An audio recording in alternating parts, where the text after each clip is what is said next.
Oduulee guyyaa irraan isiniima viidiyoo kana guutuu isaa daawwadhaa, koomentiitti godhaa, walii dabarsaa, subscribe godhaa, follow nu godhaa. Oduutti dhiyaadhaa.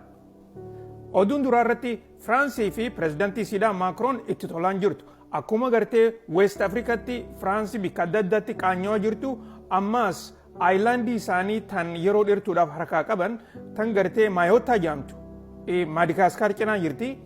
Saayikolooniin akka malee godda'amtee namni hedduun dhumee dubagaa jiraattonni Maayootaadhaa kuni achitti isa kana saree irra qalanii qaanyeessanii irratti gartee rakkoo isaanii himachaa turan. Eega gartee cin rakkate booda imala isaa kan guyyaa tokko ture guyyaa lamatti godhee guyyaa irraan tanaa garuu karaa Itoophiyaadhaa seenee jira. Pireezidaanti Maakiroon yeroo Itoophiyaa seenu Piraayim Minister Abiyyiin dirree xayyaaraa Booletti achitti simatamee karaa gartee bikka ta'iinsa isaatti gaggeessanii jiran. Akkasumas sanitti wanni gartee Itoophiyaa dhufeef waan gartee Piraayim Minister Abiyyii fi Itoophiyaan eebbisuuf deemtu kanneen akka gartee beeta mangistii haaromsan sanfaa ammaasis jireenya waan gartee ikoonomiitii fi Jabuutii rakkoo gartee poortii Itoophiyaa irratti haasawa godhuudhaaf ta'anii ja'aniiti miidiyaaleen adda addaa odeessaa jiran. Ikoonomiin Ameerikaadhaa bara 2024 kana keessa parsantii 3 ol guddachuu isiidhaa dubbatamtee jirti. Eeguma akkuma kanatti kaampaanoota gurguddaa Ameerikaadhaa warreen akka Feesbuukii fi Teslaa fi Amazon warra gartee isa kaampaanii kana eegalee takkaa'u CEO isaanii warra ture jechuudha.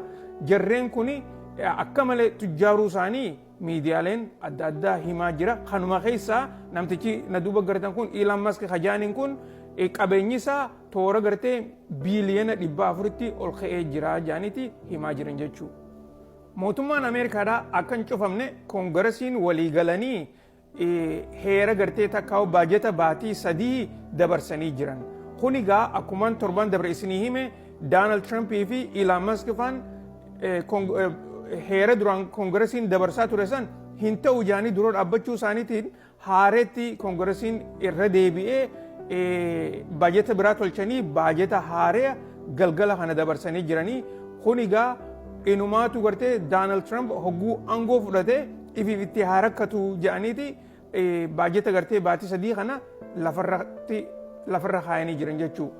Pireezidaantiin itti aanu Doonaald Tiraamp Somaalilaandii beekamtii inni kennaa fi jedhaniiti odeessaa jiran. Oduun tini gartee lakkuma Pireezidaanti Tiraampiin karaa aangoodhaa as dhiyaachaa jiru kanatti owwaa gartee akka miidiyaalee adda addaatti himamaa jirti. Akkumaan amma dura isinii hime kana keessa gartee Pireezidaanti Tiraampiin isaaniif beekamtii kennuudhaan wanni walitti dhaabbatu Izraa'el Somaalilaanditti kaambii wataaddaraa achi godhattee keessaafuu kaambii warra gartee baharaa jechuudha. Achi godhattee warra Huuzii takkaa'u warra mootummaa biyya Yamanii wajjin wal loluudhaaf akka taatu oduuleen adda addaa kanatti wal qabsiisee himaa jira. Kun egaa waanuma ajaa'ibaati jennaa booddeesiidhaa isiniif hin himu ta'a. Dhumarratti akkuma ammaan dura isinii hime wataaddarri Israa'el kan Siiriyaa keessa jiru jiraattoota magaalaa Deeraa jedhamutti isaanii hiriiratti bahee qawwee itti dha'uudhaan namootan muraasa ajjeesanii jiran. Kunis gartee akkuma nama dura isinii hime Israa'el lafa Siiriyaadhaa weeraraa akka jirtuu fi akkasumas akkuma gartee torban dabre keessa xayyaaraan bikka meeqa hogguu 700 ol hadhaawaa turan san addunyaan tuni gartee callisteetumatti ilaalaa jirti. Wanni kuni gartee biyya san ni diigaa akkasumas jarri ammaan tana warri HTS kuni waan Israa'el godhaa jirtu kanarraa ilaa ammaan tana humaa takka illee hin dubbanne. Tunis gartee ajaa'iba takka yennaa oduu biraatiin amma walitti deebinu nagayaan jiraadha.